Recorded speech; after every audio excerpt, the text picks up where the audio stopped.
Fala pessoal, sejam bem-vindos, começando mais um vídeo com muitas informações importantes. Mas antes, eu peço para que você se inscreva no canal, deixe o seu like e compartilhe o vídeo com o máximo de pessoas. Giro na tela e notícias a seguir.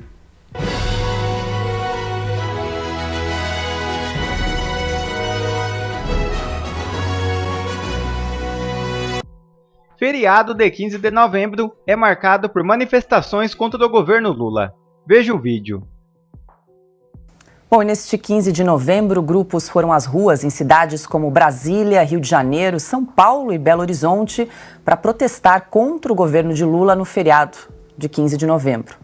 O tema predominante dos atos foi o pedido de impeachment do presidente. Mas os manifestantes pediram também o voto impresso nas próximas eleições e a restrição dos poderes do Supremo Tribunal Federal.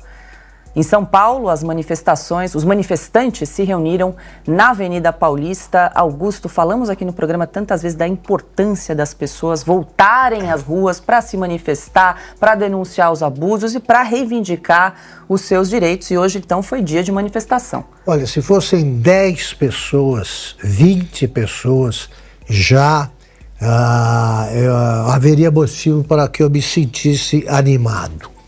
É o começo da volta às ruas e é natural que isso tenha proporções, que não tenha proporções colossais num país que sente medo de quem deveria tranquilizá-lo, num país que vive esse trauma das prisões injustas, né, da perseguição inexplicável, cruel.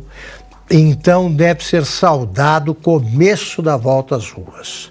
Isso é só o começo de um processo, porque é o povo nas ruas que vai, num alto caminho, salvar o Brasil e colocá-lo no rumo correto. Piotr? Só para fazer uma complementação, é claro que há receio das pessoas. A gente estava falando sobre insegurança jurídica há pouco. Exatamente. Porque, veja lá, vamos retomar o texto constitucional. É sempre bom a gente lembrar da Constituição. A Constituição Federal, no artigo 5º, tá, no inciso 4º, garante a todos a liberdade de manifestação do pensamento, vedado o anonimato.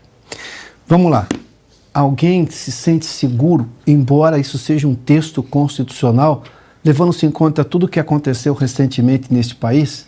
Daí, sejamos justos, sejamos solidários, vou usar uma expressão do momento, sejamos empáticos. É natural que as pessoas sintam medo, porque você não tem hoje a segurança de que a Constituição será aplicada no caso de uma manifestação. Claro que a gente vê manifestação de ambos os lados, e parece que um lado pode tudo e o outro não pode. Pegue o caso do dia 8, por exemplo. Eu não estou falando de quem foi lá e entrou no Palácio ABC, e foi lá e derrubou estátua e quebrou quadro. Não estou falando disso. Aquilo ali é simples, aquilo é um black bloc, pronto. Seja lá quem foi que fez. E que a gente já denunciava lá em 2013 que isso era criminoso e que deveria ser punido. Não obstante, logo depois eram presos, chegavam na delegacia, aparecia um monte de advogado e aquelas pessoas eram todas libertadas. Não, você não via depois um processo dentro do Supremo. Mas o Supremo era outro naquele momento. Mas vamos lá. É natural que em algum momento as pessoas, neste instante, sintam receio. Mas também é natural que esse receio vá diminuindo, porque o nível de insatisfação com o estado de coisas, boa parte delas denunciamos hoje aqui. Ana fez menção logo na abertura aqui do programa, né, de tudo. Por que algumas pessoas usam tornozeleira eletrônica, sendo que estavam, por exemplo, lá dentro, lá naquele acampamento em frente ao Exército, que não é crime. Não está na Constituição que aquilo é crime, está na frente de uma unidade militar.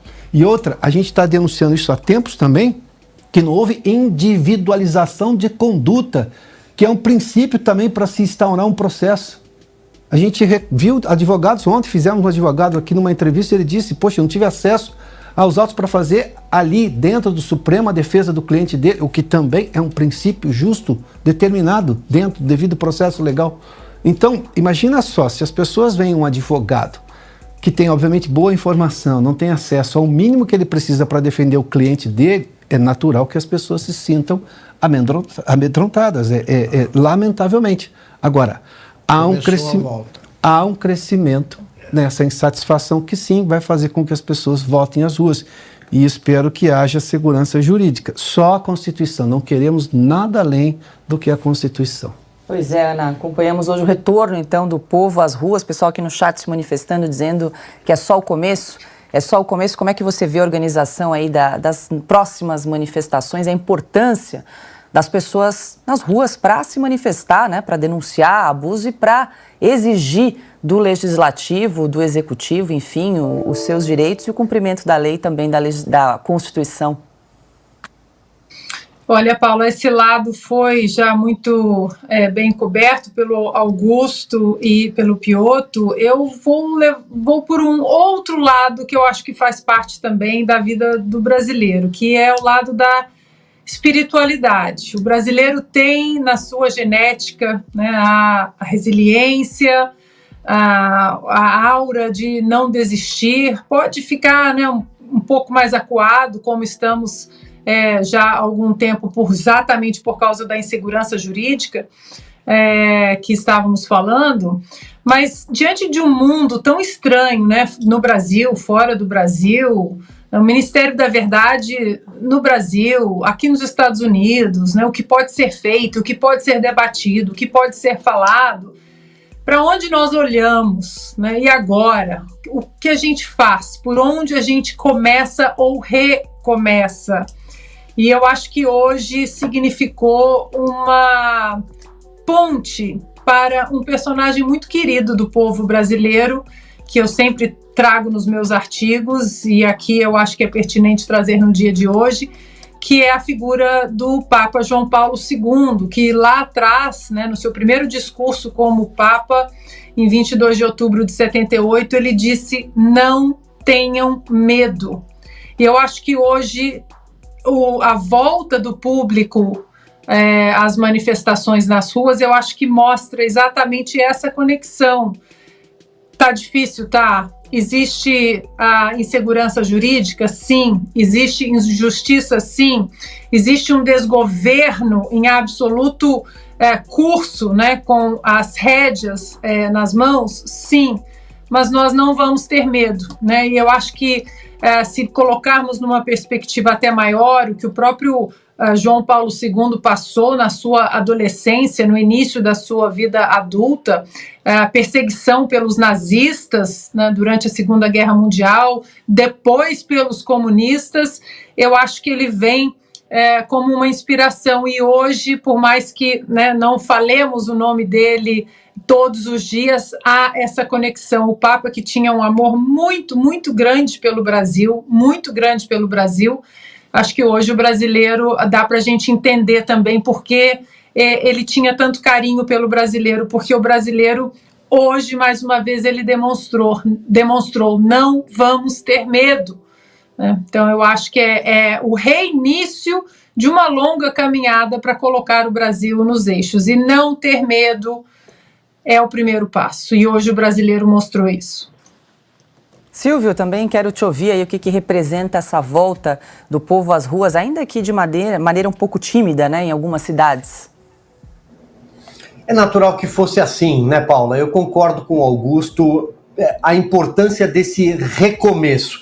E é importante também que esses atos do dia 15 de novembro tenham acontecido neste ano, em 2023, porque o ano começou com o 8 de janeiro, aquela tarde em Brasília, um protesto legítimo contra o triunfo da indecência nas eleições no Brasil, contra a volta de uma quadrilha ao poder, segundo o atual vice-presidente da República, Geraldo Alckmin, que decidiu seguir também a Brasília na garupa, mas uma tarde que terminou de uma forma que ninguém queria, por conta da infiltração de alguns estúpidos que cometeram atos de vandalismo e, por isso, muita gente acabou pagando um preço altíssimo. Estamos acompanhando o desdobramento até hoje. Claro, todo mundo tem medo, depois do dia 8 de janeiro, de voltar às ruas por não saber se voltará para a sua casa depois do que aconteceu em Brasília. Mas é importante que o brasileiro volte, que o brasileiro entenda que a rua é do povo e o povo é soberano, a soberania popular, né? Isso está na nossa Constituição. E, aliás, se tem algo que os políticos têm medo é justamente de povo na rua. é uma frase atribuída a Ulisses Guimarães, mas também pode ser atribuída a muita gente no passado, desde a nossa redemocratização. Outras pautas virão, seguramente, porque as pessoas entendem, o brasileiro que paga seus impostos em dia, entende que não está tudo bem num governo que abre as portas de ministérios para a mulher do líder do Comando Vermelho, que abre as portas de ministérios para facções criminosas, de um governo perdulário que está gastando dinheiro que não tem, de um governo que não tem compromisso com responsabilidade fiscal, de um governo que está aparelhando a máquina, de um governo que promove um retrocesso trabalhista, de um governo que promove retrocesso em várias áreas. O brasileiro que paga seus impostos sabe que não está tudo bem, sabe que a conta vai ficar mais cara lá na frente. Então, é natural que ele volte às ruas com o seu legítimo direito de protestar. Assim foi o Fora Collor, fora Fernando Henrique, fora Lula, fora Dilma, fora Temer, fora Bolsonaro. Assim é uma democracia. Quem não quer isso não está numa democracia, está numa democracia relativa, e aí são palavras do atual presidente da República. Então, é importante também, e claro, fica um recado para todo mundo. De forma ordeira e pacífica, como sempre foi, com as pessoas que vestem a sua camisa verde e amarela, a sua bandeira, o patriotismo na ponta da chuteira, para lembrar aqui uma frase célebre, tá tudo bem. E assim vai funcionar e outras virão. Assim as coisas voltam à sua normalidade numa democracia. Augusto Nunes fala que Lula é bandido. O governo pagou passagem para a dama do tráfico viajar. Agora é um amador diante do que está acontecendo. Olha aqui, o ministro Silvio Almeida acha que o fato de ser negro o autoriza a dizer cretinices impunemente, a ajudar bandidos. Por quê? Só porque ele é negro? O que eu tenho com isso? O que eu tenho com isso? Eu estou pagando também essas viagens. Ele não tem vergonha de convidar a dama do crime para o encontro e pagar a passagem? E o que é fake news na cabeça do Lula? Essa mulher não é mulher do chefão do Comando Vermelho? Ela não foi viajar para Brasília com dinheiro nosso. Não está havendo aí uma tremenda irregularidade, para ser gentil, e um ministro a demitir, ou dois? Olha, examinando o que diz esse Silvio Almeida, ele não tem vergonha de se encontrar com uma mulher que é criminosa? Do Lula não dá para esperar nenhum tipo de reação, de onde menos se espera que não vem nada mesmo. Ele é bandido. Ele é bandido, é um ex-presidiário que saiu graças aos amigos do Supremo. Só por isso. Agora, não tem limite o cinismo do governo. Quer dizer, alguém deveria estar envergonhado. Eles realmente perderam a vergonha totalmente, se é que um dia a tiveram. Vem, fake news. Que é isso? Fake news é o Lula dizer que não roubou. Fake news é dizer que o Lula é honesto e que não merece cadeia. Então vem, Silvio Almeida, o que você é? Por que você está no ministério? Porque eu sou um negro. Eu sou um negro. É cota que tem agora? E aí, Piotr, o que você destaca dessa trama rocambolesca aqui? Tem a fala do Lula também, né, que se manifestou só 3 dias depois, e ainda falando que é notícia falsa, fake news. Só para completar, isso bem lembrado pela Ana, quer dizer, enquanto isso, você tem pessoas presas. Eu nunca vi viajar para Brasília, aliás, a convite do Ministério para conversar. Então, eles têm acesso aos ministros do governo. E os advogados da turma presa há 5 anos, quase, punidos há 5 anos, e dos presos em janeiro, esses não podem ter acesso ao inquérito. É esse o Brasil normal? E enquanto os ministros dizem que defendem a democracia, essas bestas quadradas do governo fingem que nós somos um bando de idiotas, né? Piotr. Eu vou usar a sua expressão trama para explicar tudo o que aconteceu. Quando esse caso surgiu, você se lembra que o governo quis dar uma ideia de que foi um caso fortuito, Sabia disso. obra do acaso. Isso aí. Tanto é que o governo quis comprovar essa tese dele quando editou aquelas novas mudanças, ou mudanças no sistema de visita e de aceitação de visitas no Ministério da Justiça. Não foi isso? Divulgamos aqui. Aqui. Eles estão perguntando. Divulgamos aqui. Agora tem que mandar o e-mail antes, tem que confirmar. Bom, RG para saber a análise, fazer uma análise da pessoa. Bom, então o governo bancou essa ideia de que aquilo não era para ter acontecido. Aí os fatos teimam em aparecer. Isso é um terror para o atual governo.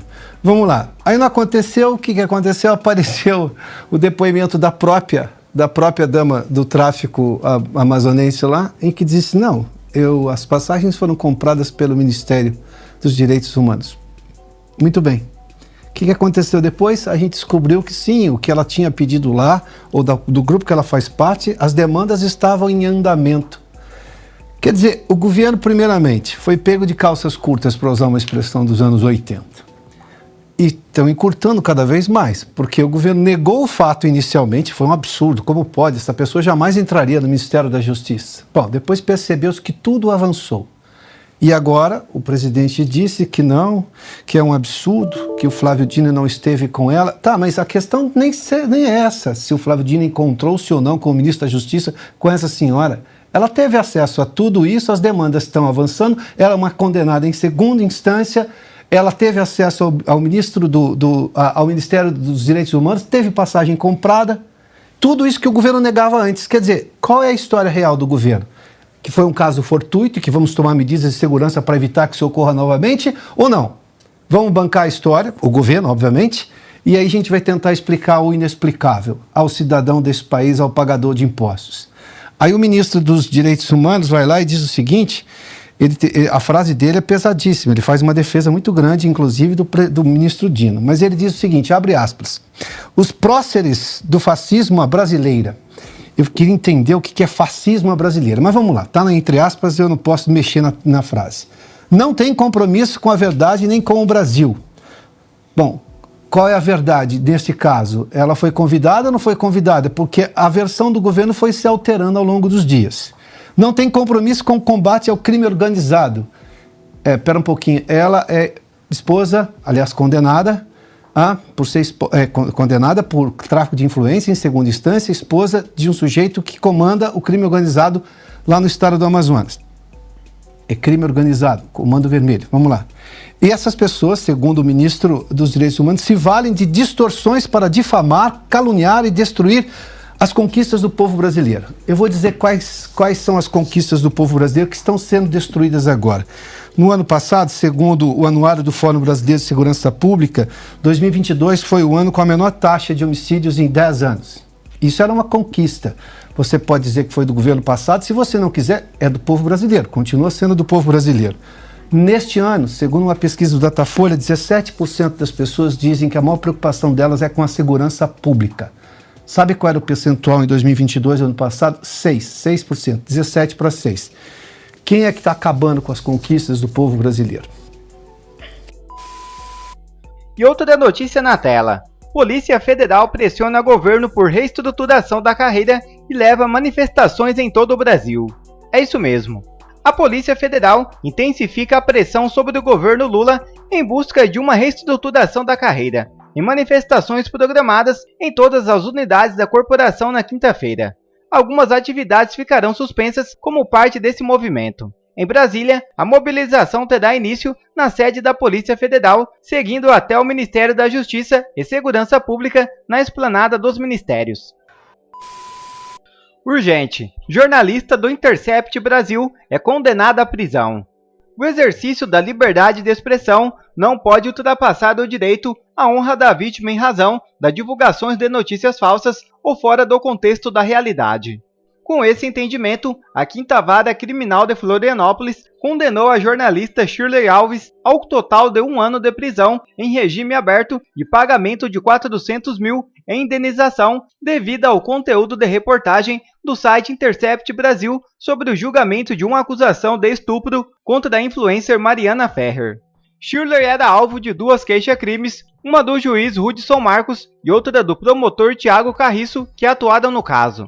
Em cada uma das sentenças, a juíza Andréa Cristina Rodrigues fixou pena de 6 meses de detenção, 20 dias, multa no valor de 1/30 do salário mínimo, vigente à época dos fatos, e indenização de 200 mil ao ofendido. Bom, quer receber mais conteúdos como esse? Então inscreva-se agora mesmo no canal, deixe o seu like e compartilhe o vídeo com o máximo de pessoas. Assim você vai estar me ajudando demais. Fico por aqui, um forte abraço e que Deus abençoe a todos. Brasil acima de tudo e Deus acima de todos.